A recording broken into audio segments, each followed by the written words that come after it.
Hi అండి. ఈరోజు మధ్యాహ్నం మా ఇంట్లో సండే ఏం చేసుకున్నాము ఇస్తానండి. ఇక్కడ వచ్చేసి వేడి వేడిగా అయితే అన్నము,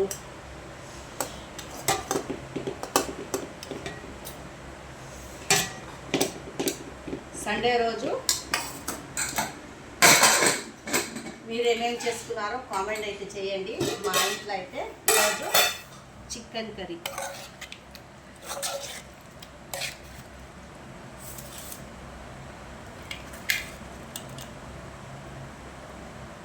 దాంతోపాటు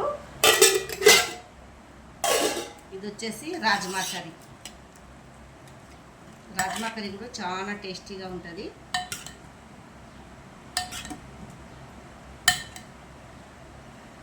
మీ ఎంతమందికి వేడివేడి అన్నము, చికెను, రాజ్మా కర్రీ ఇష్టం ఉన్నదో కామెంట్ చేయండి, లైక్ చేయండి. మీ ఒక్క లైక్ వల్ల చాలా సపోర్టింగ్ అయితే ఉంటుంది. సబ్స్క్రైబ్ అయితే చేసుకోండి.